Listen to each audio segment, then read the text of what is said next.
Hey guys, welcome back to my channel. Mary Langlish here, and I'm going to be doing something kind of interesting, hopefully just sort of an inspiring video for you. But I wanted to just show you, I found this basically in my stash of sketchbooks and journaling and things like that. But basically in 2017, set out to give myself the challenge of doing a little abstract piece. I think that's how it originally started, was in that miniature abstract painting every day for an entire year. And I want to just kind of show you what that kind of ended up looking like. And kind of just flip through the pages and maybe do a talk over of some of the things that I learned from the process and what I thought was helpful about it, what was challenging, ways that I cheated, ways that I made it work, that type of thing, mediums I used, all sorts of stuff. It's very fun to look through, and so I thought you'd appreciate looking through it with me. So let's dive in.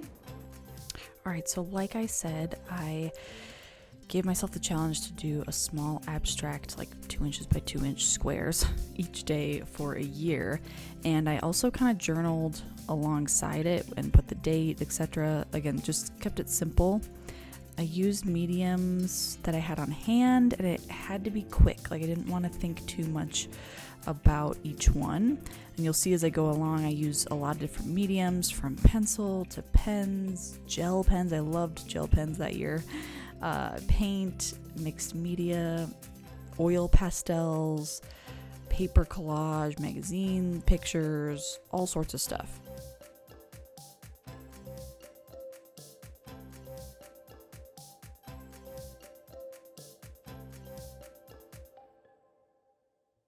So why did I do this, you might be asking?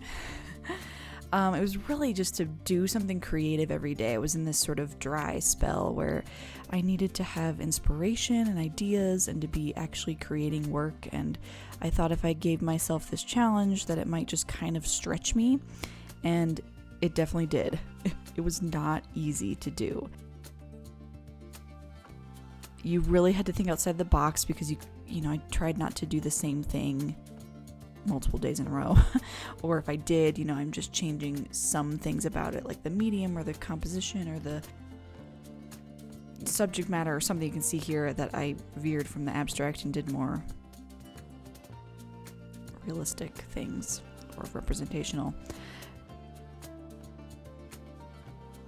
Oh, and lots of color swatches. I liked that too. That was fun to do. That was an easy way to kind of get my square done for the day. It's just like changing colors, combining mediums, pen with watercolor, all that type of thing. But yeah, I had to keep things interesting so I didn't get bored and I didn't repeat too much. Inspiration for these might come from like what happened that day, depending on when I do the little painting. It might just be, what pops in my head, what materials I have in front of me at the moment. All these types of things would kind of contribute to what the end result would be. It could be, related to other projects or other things going on in my life.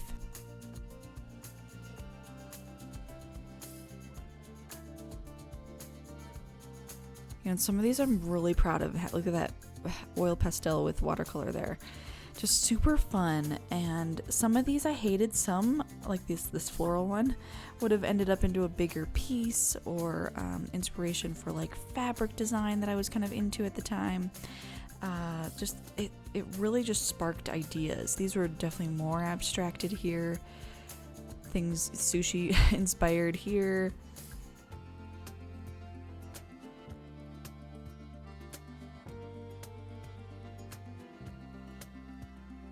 Simple line drawings here. Quick watercolor blobs, again, some of these I wouldn't love. This was fun. This was the gel pen with pastel over it. So lots of just experimentation. Here's the collage section, which was a lot of fun. I just took a magazine, cut it out, added to it. I did Mod Podge over it to kind of solidify it. Pastel, I was able to create some rich themes with these, and some of these would make great larger pieces. Lots of depth with that, and that really was fun to to try because it got me out of my comfort zone, because I don't usually do mixed media collage type stuff.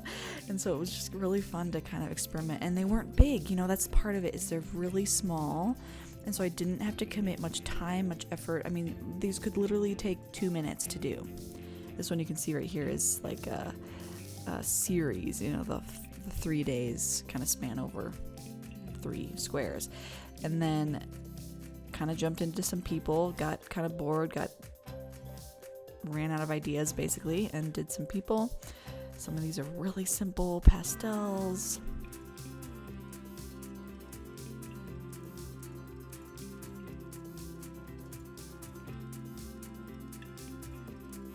It really just gave me a chance to experiment and to play around with different materials and mediums, and it was just a blast to do.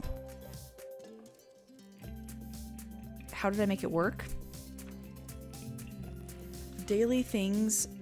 Oh, here's my Inktober for that year. I decided I was doing Inktober. Oh, those are little stickies from a painting I was masking off areas. But these are Inktobers that I did that year, and I just took a section of my larger Inktober and just did it as my square for that day, so kind of cheated. And I ran out of room in this sketchbook, and so I had to create this accordion style extender so that I could finish off the year. Doing this every day was hard, and I definitely missed multiple days. I did catch-up days where I did maybe 20 to 30 in a day to just catch up, so you can see where some of the simpler ones might have been some of those days. But I was determined to have 365 by the end, which right here is the last 2 days, 365. I would definitely recommend it to any artists out there. It really is a great way to stretch your creativity, teaches you ways to think differently and to create differently and experiment. So I hope you guys found that interesting, inspiring, and maybe you'll give it a try for yourself.